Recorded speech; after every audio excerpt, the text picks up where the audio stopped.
Halo, Assalamualaikum warahmatullahi wabarakatuh. Apa kabar semuanya? Mudah-mudahan sehat selalu ya.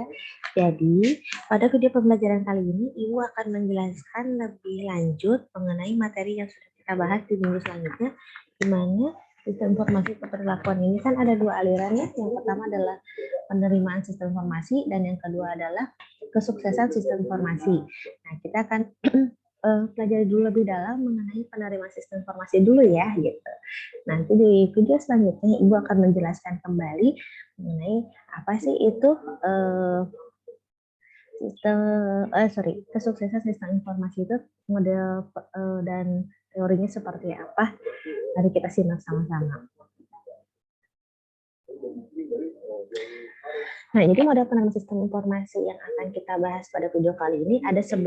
Yang pertama adalah TERA, TPB, DTPB, TAM, TAM 2, TAM 3, CETAM dan TPB, MPCU, MM, DIT atau DOI, dan UTAUD. Nah, kita akan pelajari lebih dalam lagi apa sih agar model penelitian ini lebih kalian pahami dengan baik dan mohon diperhatikan dengan seksama karena variabel dari satu model ke model yang lain itu mirip-mirip gitu. Ada beberapa kalimat kata yang sama, kata yang berbeda, namun maknanya itu sebenarnya sama. Gitu.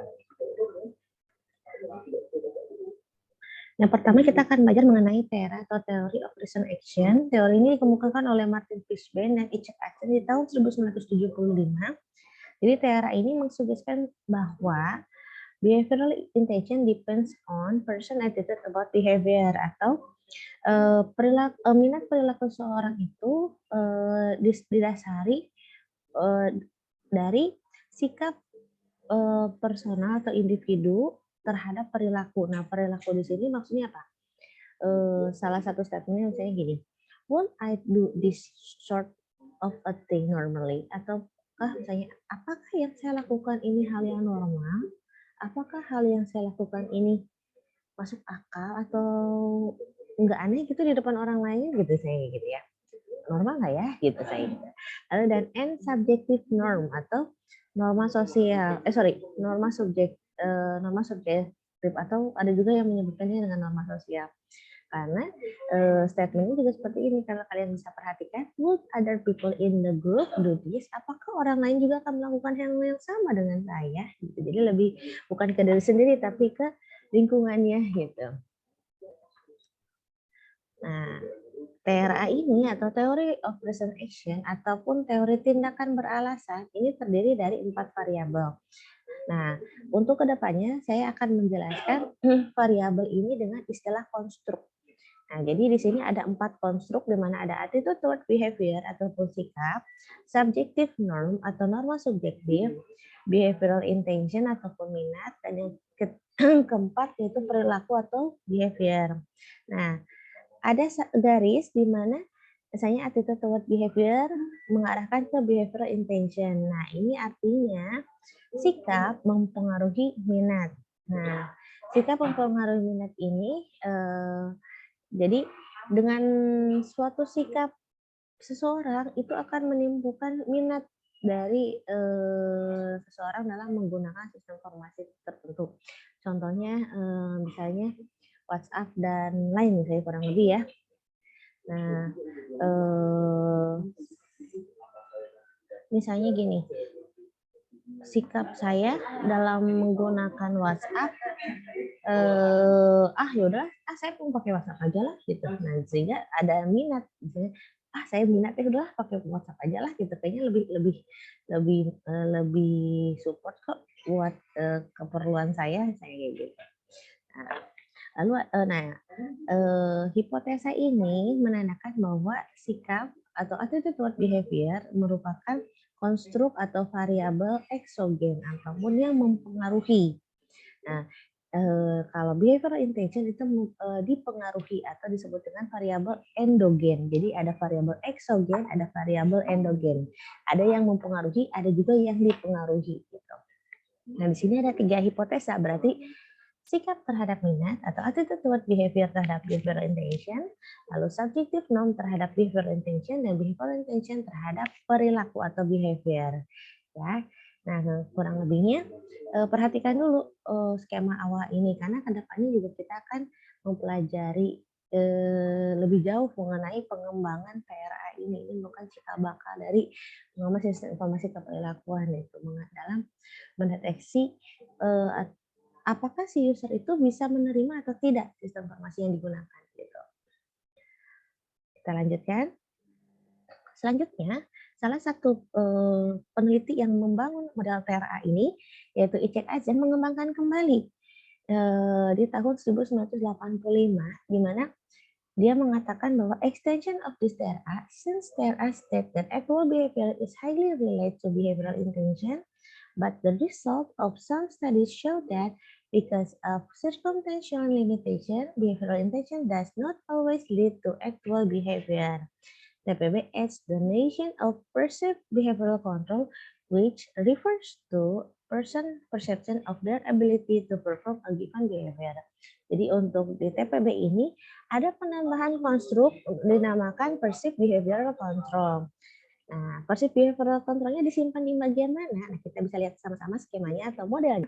Di mana tadi ya, attitude toward behavior atau sikap terhadap perilaku itu akan mempengaruhi minat. Misalnya, saya mau ngambil sikap, udahlah pakai WhatsApp aja. Terus jadi akan secara tidak langsung ada minat di situ ya. Lalu subjective norm yang tadi sudah kita bahas sebelumnya bahwa norma sosial, misalnya orang-orang pada pakai WhatsApp nggak ya? Atau masih ada pakai yang aplikasi yang lain, misalnya lain atau apa gitu ya. Nah, perceived behavioral control ini adalah persepsi kontrol perilaku di mana seseorang itu punya kendali di mana dia ikut ataupun tidak, atau ikut minat ataupun tidak. Misalnya, saya lebih suka pakai Line atau saya lebih suka pakai Telegram dari WhatsApp gitu. Jadi ada persepsi pengontrolan dirinya sendiri. Jadi nggak cuma ikut orang lain gitu. Nah, itu juga akan mempengaruhi minat dan akan mempengaruhi juga ke behavior atau perilakunya gitu. Nah, kenapa garis yang putus-putus untuk yang ke behavior? Jadi hipotesa itu sebenarnya nampak, sebenarnya hipotesa ini ada, hanya tidak begitu nampak gitu dibandingkan dengan ke intention. Gitu. Kita lanjutkan. Lanjut dari TPB ini, Icek Azen juga membangun kembali di tahun 2006, yaitu ada penambahan konstruk di mana 3 konstruk ini ada di attitude toward behavior, subjective norm, dan perceived behavioral control. Attitude toward behavior ini dipengaruhi oleh behavioral belief atau kepercayaan perilaku. Misalnya kepercayaan di mana saya lebih percaya sama WhatsApp kok, soalnya sistem keamanannya end to end gitu dibandingkan yang lain perasaan nggak ada deh misalnya ya. Jadi sikap dari sendiri. Nah, nah ini mempengaruhi attitude toward behavior. Lanjut ada normative belief gitu. Normative belief itu misalnya kepercayaan orang lain itu gimana? Misalnya orang-orang lebih percaya, tapi orang-orang lebih percaya WhatsApp dibandingkan yang lain karena media yang lain keamanan sistemnya kurang baik misalnya, atau keamanan sistem ini lebih bagus kok daripada WhatsApp gitu. Nah, itu akan mempengaruhi subjective norm. Lalu di sini ada perceived behavioral control dipengaruhi oleh control belief atau kepercayaan pengontrolan. Jadi misalnya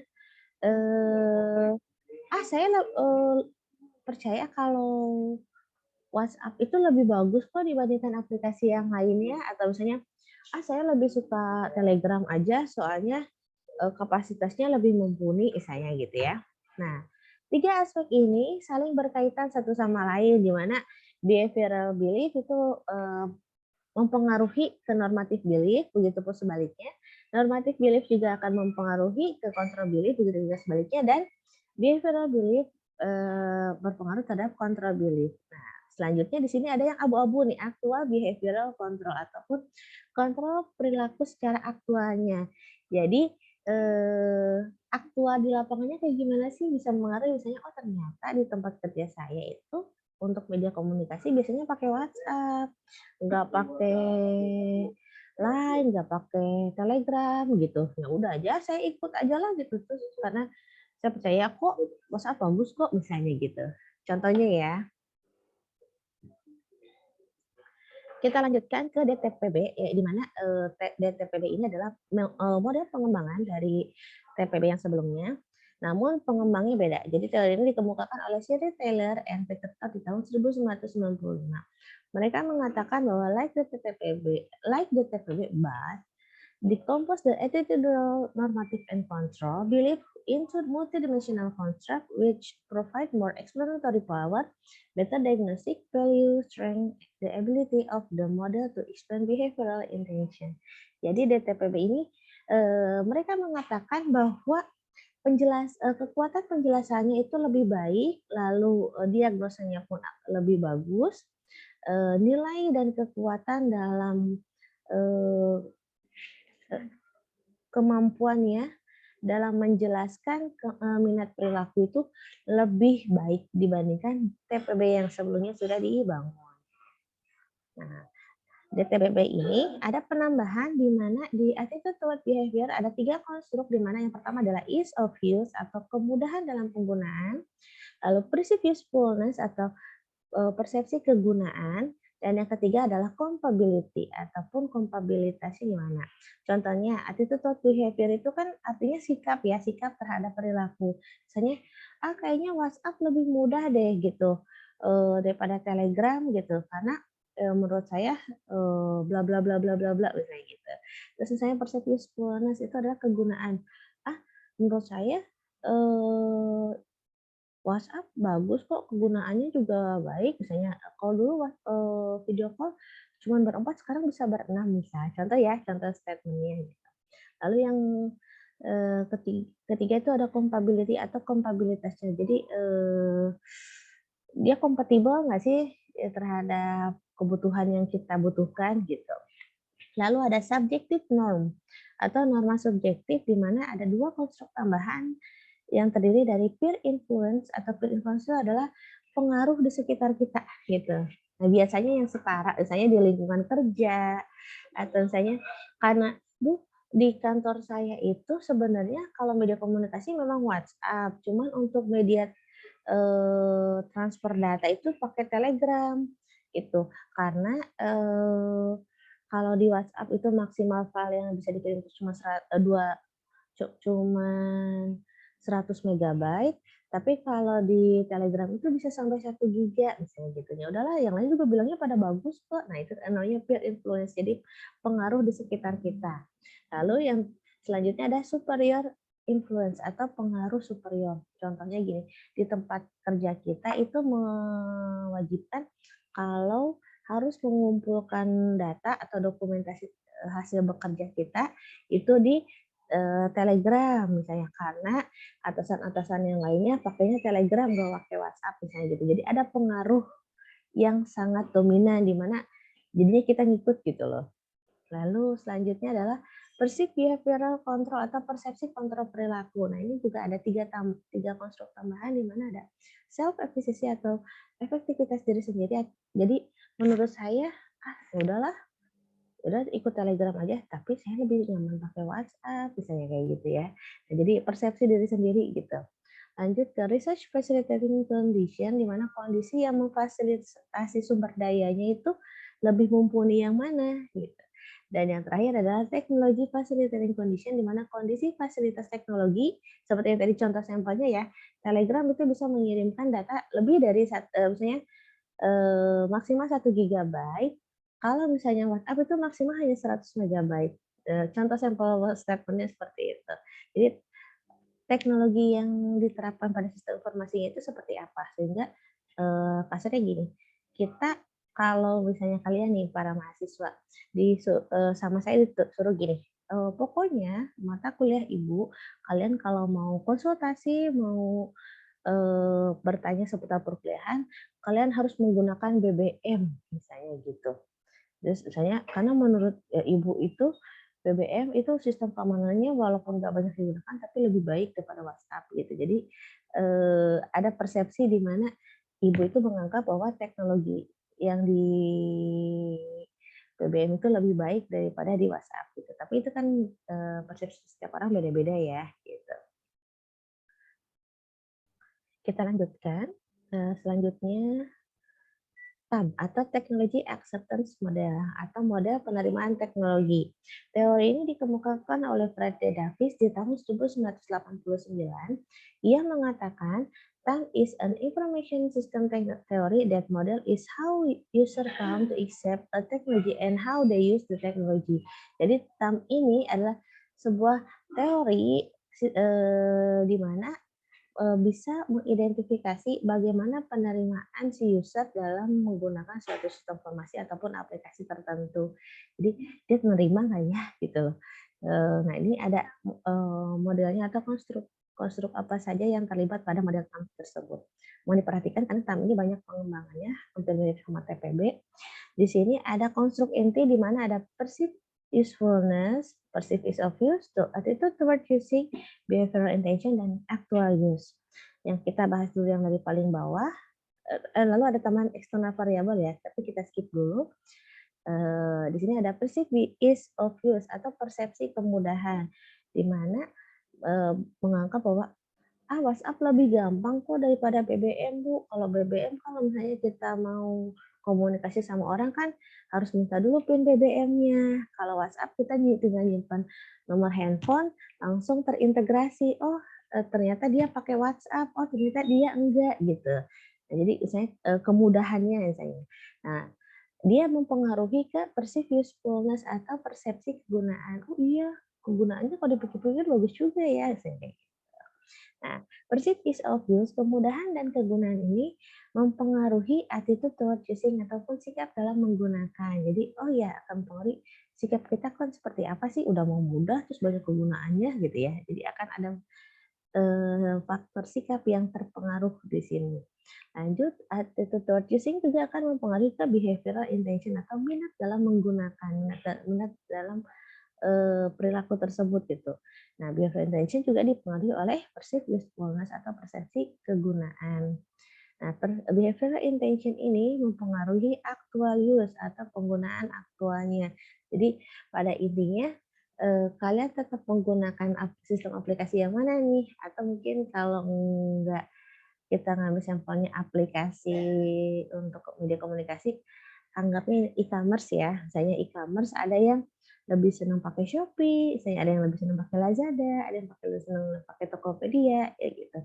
Jadi perbandingannya yang sejenis ya, karena kan platformnya juga beda-beda. Ini dikembangkan pertama kali oleh Fred Davis di tahun 1989. Nah, TAM ini pun dikembangkan kembali menjadi metode TAM 2, di mana metode ini diadaptasi dari Van Cantes dan Davis. Jadi Davis juga mengembangkan kembali bersama Van Cantes di tahun 2000, di mana pada model TAM ini ada model basicnya ya yang di kotak kecil. Ini ada kalau kalian perhatikan dengan seksama, ada satu konstruk yang hilang, yaitu attitude toward using. Nah, jadi yang awalnya ada 5 konstruk, sekarang ada 4 konstruk. Nah, kayak perceived usefulness dan ease of use itu langsung ke intention to use atau behavioral intention. Kurang lebih sebenarnya kata-katanya mirip ya, tapi kalian harus paham dulu artinya itu sebenarnya kemana sih gitu. Nah, dari sini 4 konstruk ini ada beberapa konstruk tambahan di mana ada voluntary atau kerelaan. Jadi ya udahlah saya rela lah, udahlah pakai aja WhatsApp-nya toh yang lain juga pada pakai WhatsApp misalnya begitu. Experience atau pengalaman. Nah, pengalaman ini bisa mempengaruhi minat kalian dalam menggunakan sistem informasi. Misalnya gini, kalian pernah belanja online nih pakai salah satu e-commerce yang ada, tapi ternyata kalian tuh kecewa gitu. Kira-kira kalian akan menggunakan aplikasi itu lagi atau tidak? Itu kan juga bisa mempengaruhi. Atau misalnya, oh saya puas kok pakai Shopee, banyak banyak promonya, banyak varian barangnya juga sesuai dengan kebutuhan saya gitu. Jadi ada pengalaman juga akan mempengaruhi dari intention to use atau minat dalam menggunakan. Nah, lanjut ada subjective norm.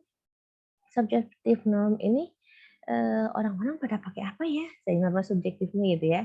Itu juga akan mempengaruhi ke intention to use atau ke minat. Nah, ya. Sorry, subjective norm ini juga akan pengaruh image atau pencitraan dari sistem informasinya. Jadi dikategorikan bahwa sistem informasi ini baik atau tidak atau mudah nggak sih dipakainya gitu menurut orang-orang gitu ya. Jadi kalau nah Kalau misalnya, image-nya baik, itu akan, lebih ke, "Oh ya, kegunaannya juga bagus," makanya dia kenapa masuknya ke perceived usefulness. Subjek kita masuk ke perceived usefulness, image juga masuk ke perceived usefulness. Lalu ada job relevance, apakah relevan dengan pekerjaan yang saya, lakukan? Apakah, aplikasi ini mendukung pekerjaan ataupun kegiatan saya? Itu masuknya ke perceived usefulness. Lalu ada output quality ataupun kualitas dari output yang dihasilkan sistem informasi itu baik atau tidak. Nah, yang terakhir adalah result demonstrability ataupun hasil akhir dari demonstrasi informasi yang disajikan. Apakah sesuai dengan kebutuhan kita ataupun tidak. Nah, itu juga akan mempengaruhi dari perceived usefulness atau persepsi kegunaan. Nah, ini jadi yang kalau bisa kalian simak kembali bahwa kotak yang kecil ini adalah tam 1 ataupun metode basicnya tanpa attitude using ataupun sikap. Nah, tam 2 itu lebih ke penambahan di perceived usefulness dan ada juga yang ke intention to use atau ke minat dalam menggunakan suatu sistem informasi tersebut.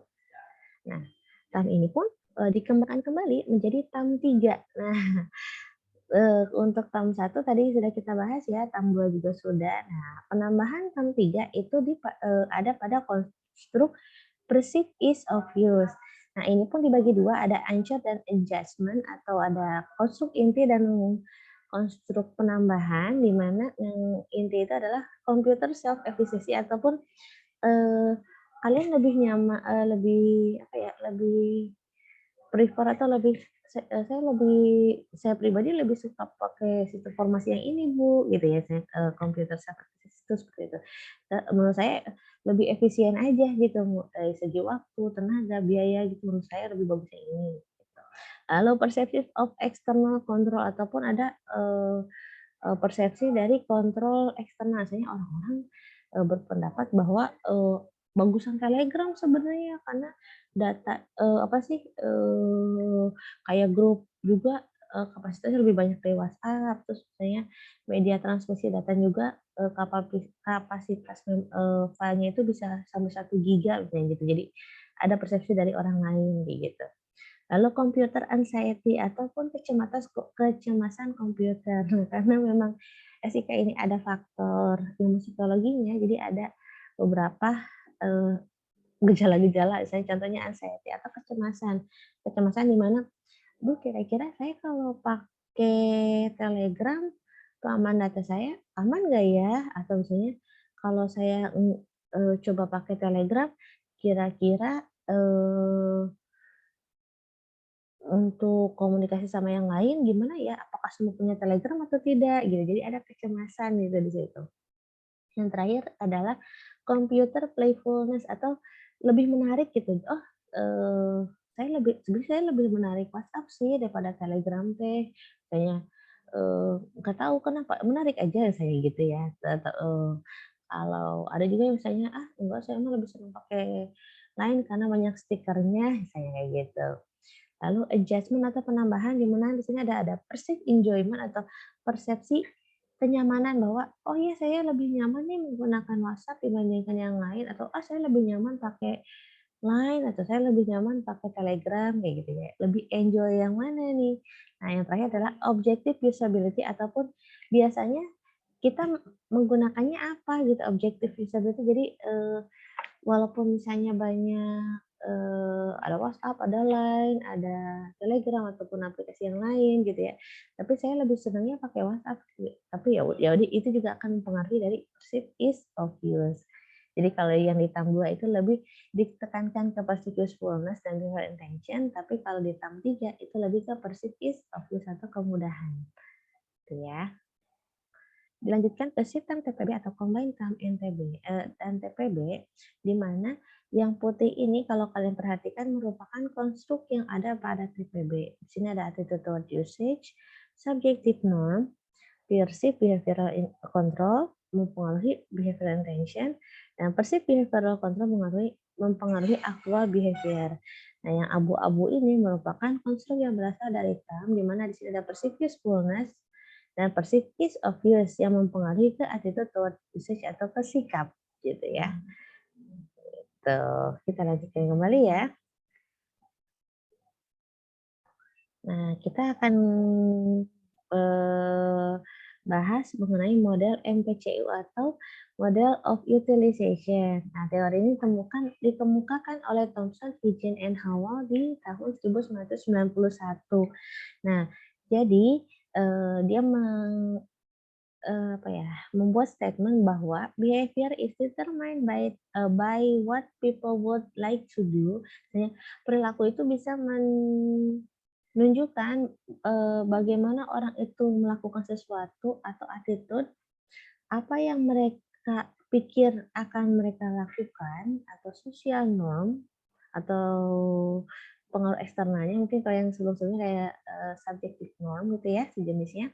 What they have usually done, atau apa yang biasanya mereka lakukan gitu, atau kebiasaannya, dan by the expect consequence of their behavior, atau dan bagaimana mereka berekspektasi konsekuensi apa yang akan mereka terima terhadap perilaku yang akan mereka lakukan gitu.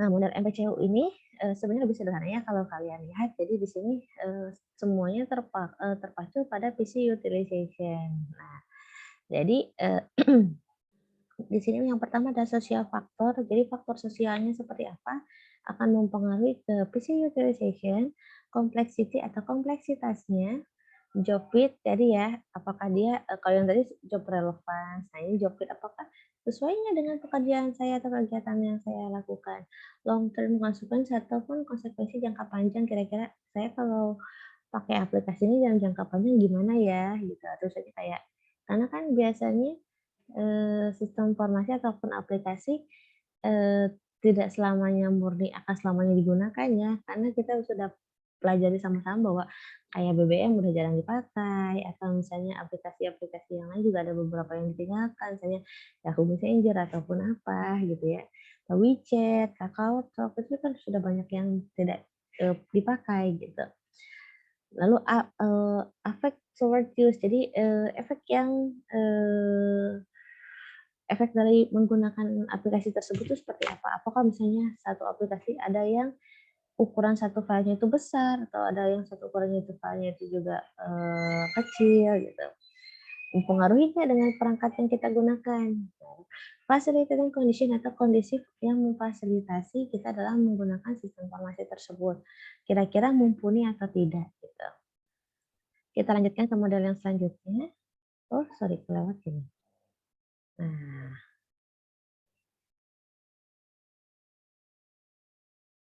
oh udah, berarti MM dulu ya, atau motivational model. Nah, teori ini dikemukakan oleh Iqbaria et al. Dan kawan-kawan ya.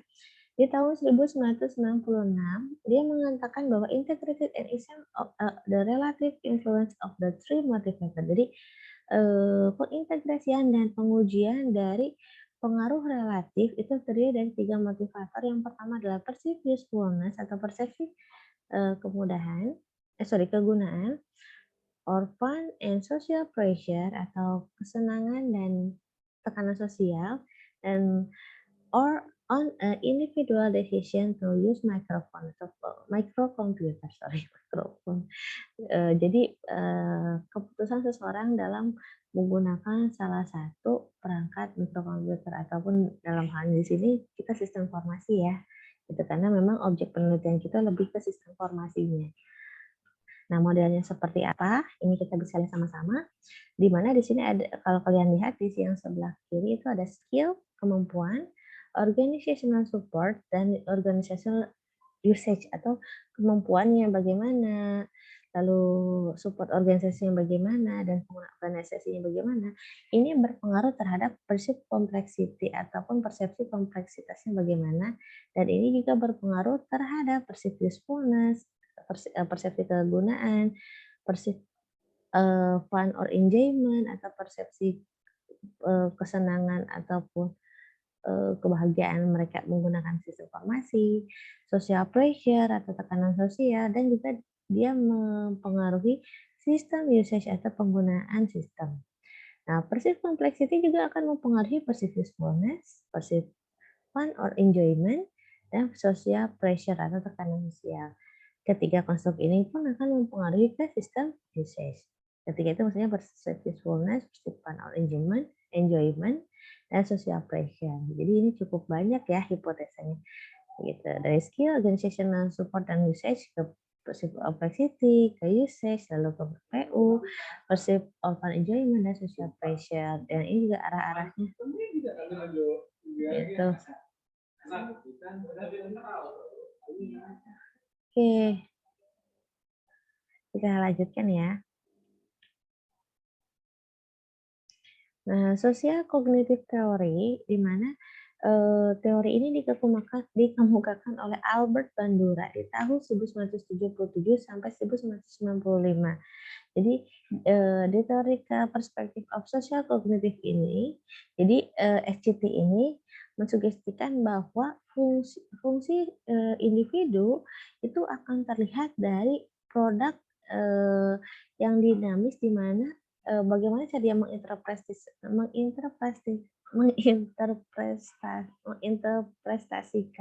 ya Allah, ngomongnya susah banget, hasil dari sikapnya mereka menginformasikan bahwa bagaimana lingkungan dan faktor personal itu bisa menunjukkan bagaimana yang mana sikap mereka yang akan muncul ataupun sikap bagaimana dia bisa berperilaku, lalu kemana dan menginformasikannya seperti apa sehingga menunjukkan perilaku mereka itu seperti apa. Nah, kurang lebihnya skemanya seperti ini ya.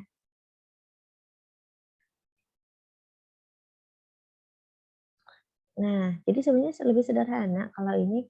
Yang pertama yaitu ada behavior ataupun perilaku ini saling mempengaruhi terhadap personal faktor, bisa itu dari segi kognitif, afektif, dan even biological event. Jadi misalnya secara pengetahuannya bagaimana, cara sikapnya bagaimana, dan event biologisnya itu gimana. Misalnya saya lebih nyaman pakai WhatsApp, soalnya Telegram walaupun banyak. Kalau misalnya Telegram memang kapasitasnya banyak, tapi suka banyak kontak-kontak yang ditambahkan, misalnya kayak gitu ya. Kayaknya kalau orang baru pakai Telegram ditambah-tambah jadi menuhin kolom chat, misalnya kayak gitu. Jadi nggak balik lagi. Selanjutnya ada environmental factor atau faktor lingkungan. Nah, faktor lingkungannya bagaimana gitu.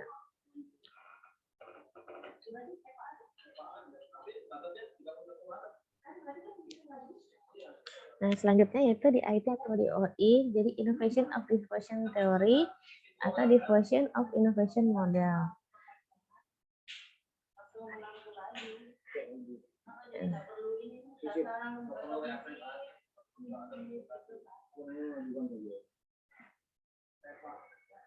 Okay. The main thesis of his theory is that innovation adoption is a process of uncertainty reduction. To reduce uncertainty about the new technology, individual will gather and synthesis inform about the technology. The result of this process is belief about using technology. This belief can cause individual to accept or reject teknologi. Jadi pada intinya untuk model ini mengadopsi suatu sistem formasi, lalu penerapannya, lalu bagaimana proses penerapannya, lalu dirilis aja gitu. Jadi ada innovator, early adopter, early majority, late majority, dan laggards gitu. Nah, skemanya seperti apa di sini ada. Nah, di sini ada knowledge itu pengetahuan, di mana karakter dalam pengambilan keputusan itu terdiri dari sosial ekonomi, karakter sosial ekonomi, variabel personal, dan perilaku komunikasi. Knowledge ini akan berpengaruh ke persuasion atau persuasi, di mana persepsi dan karakteristik dan inovasi itu terdiri dari keuntungan relatif, compatibility, kompleksitas atau complexity, triability atau percobaan, observability ataupun untuk studi observnya itu bagaimana, sejauh mana. Decision, nah ini bisa diadopsi, bisa di reject ya, bisa diadopsi, bisa juga ditolak gitu, bisa diterapkan, bisa juga enggak. Yang pertama adalah continue adoption, berarti diadopsi terus dilanjutkan gitu. Kalau later adoption ya berarti entar aja gitu. Kalau discontinue, continue rejection, jadi awalnya sempat stop, tapi dilanjutkan kembali gitu. Saya kalian kalian mungkin rata-rata pasti sudah menginstal BBM, tapi kalian install lagi, pakai lagi gitu. Jadi discontinue, continue, rejection gitu. Lalu implementation atau implementasinya, lalu confirmation atau konfirmasi lebih lanjutnya gimana. Dan ini arahnya sebenarnya lebih fleksibel gitu, bisa ke arah yang ke belakang untuk ke proses yang keberapa. Nah, ini model yang terakhir namanya UTAUT atau Unified Theory of Acceptance and Use of Technology. Nah, metode ini model ini dikemukakan oleh Penkantes et al. Di tahun 2003, di mana dia membangun model sintesis yang mempresentasikan lebih lengkap gambaran mengenai proses penerimaan daripada model individual sebelumnya yang bisa dilakukan. Jadi UTAUT ini merupakan gabungan dari TRA, TPB, TAM, TAM2, MPCU, MM, SCT, dan IDT ataupun 8 model sebelumnya. Nah, karena seperti kita tahu bahwa UTAUT itu adalah teori yang bisa mengidentifikasikan penerimaan dan penggunaan. Nah, jadi ada beberapa variabel yang memang dari 8 variabel itu dimasukkan ke sini. Di sini ada performance expectancy, effort expectancy, social influence, facilitating condition. Ini berpengaruh terhadap performance expectancy, effort expectancy, dan social influence berpengaruh ke behavior intention. Facility dan condition berpengaruh langsung ke use behavior. Nah, behavior intention pasti ke use behavior ya. Nah, ada penambahan di bawahnya. Di sini ada gender atau jenis kelamin. Biasa contohnya e-commerce, pasti beda-beda ya. Misalnya ada yang cowok lebih senang pakai Shopee karena ada Shopee men sale misalnya gitu ya. Terus misalnya kalau cewek, aku lebih sebenarnya Lazada atau Blibli gitu. Itu kan juga kadang-kadang berbeda-beda. Age atau usia. Nah, usia misalnya mohon maaf kalau untuk yang usianya lebih menengah lebih dewasa itu ya. Biasanya mereka ingin menggunakan sistem informasi yang tidak begitu memakan effort yang besar. Misalnya, saya mau kalau misalnya belanja udah mendingan pakai WhatsApp aja gitu. Nah, WhatsApp-nya itu misalnya lihat status aja beli, kirim gitu. Tapi kalau misalnya anak-anak muda biasanya pakai e-commerce. Bentar ya. Kita lanjutkan lalu experience tadi yang sudah disampaikan ya bahwa pengalaman kita dalam menggunakan sistem informasi itu kita puas atau tidak. Dan yang terakhir adalah voluntary to use ataupun kerelaan kita dalam menggunakan. Ya udahlah orang lain karena pakai ya udahlah saya rela aja lah pakai gitu. Nah, kurang lebihnya seperti itu ya. Nah, ini kita akan mencoba membandingkan variabel yang ada di UTAUT dengan model lainnya. Pertama ada performance expectancy, kalau di TAM 2 dan si TAM TPB itu namanya perceived usefulness.